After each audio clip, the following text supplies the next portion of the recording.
Welcome back to 30-Second Basketball, where we go over the most important games from around the association and talk about each one for around 30 seconds. Let's get started. The first game of the night was when the Timberwolves visited the red-hot Celtics in the TD Garden. Both teams were missing a key player or two, but none of that would matter as the Celtics would continue to roll and beat Minnesota 134-112. With this win for Boston, they grabbed the 1 seed following a 76ers loss to the Suns, and the Celtics hold the tiebreaker over Miami at the moment for the first seed in the East. The Timberwolves, however, stay in 7th place as they are still a game and a half out from the 6th-seeded Nuggets in the West. Jason Tatum and Jaylen Brown both had 30-plus points to lead the Celtics to this big W. The Celtics will now visit Toronto on the second half of a back-to-back, and the Timberwolves will be at Toronto on Wednesday night. The 76ers visited the Phoenix Suns in the Footprint Center on Sunday night when the Suns took a 114-104 win to send the 76ers down to the 4th seed in the East.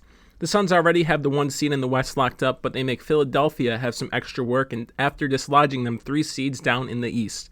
Joel Embiid tried his best putting up a double-double with 37 points and 15 rebounds, but couldn't get much help from his running mate in James Harden as he only had 14 points and shot 2 of 11 from the field. For the Suns, Devin Booker had an efficient 35-point game and Chris Paul helped out with his usual role with 19 points and 14 assists.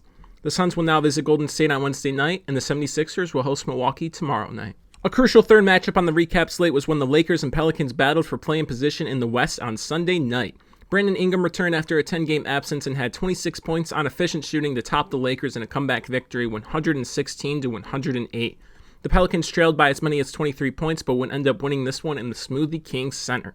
37-year-old superstar LeBron James had 39 points, 5 assists, and 9 rebounds, but that wasn't enough to outdo the Pelicans as the Lakers now get dropped into 10th place in the West. The Lakers will now visit the Mavericks tomorrow night in the midst of a road trip, and the Pelicans will visit Portland on Wednesday to open up a road trip. The big story of the Hornets-Nets game was Kyrie Irving officially being able to play at home games in Brooklyn after the mandate had been lifted. However, Kyrie would shoot a horrible 6 of 22 from the field and only drop 16 points in a loss for his first home game.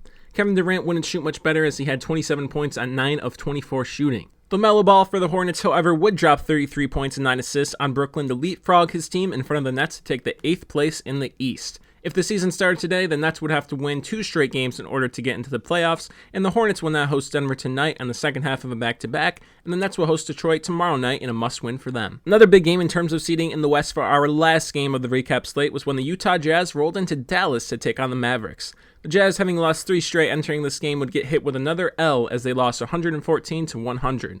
Luka would lead the Mavericks as he put up a double-double with 32 points and 10 rebounds. He would also get a duo of 20-point scorers in Reggie Bullock and Jalen Brunson as the Mavericks hold on to the 4th seed in the West over the Jazz. The Jazz had no big scorer in this game and have now lost 4 in a row and sit 5th in the West.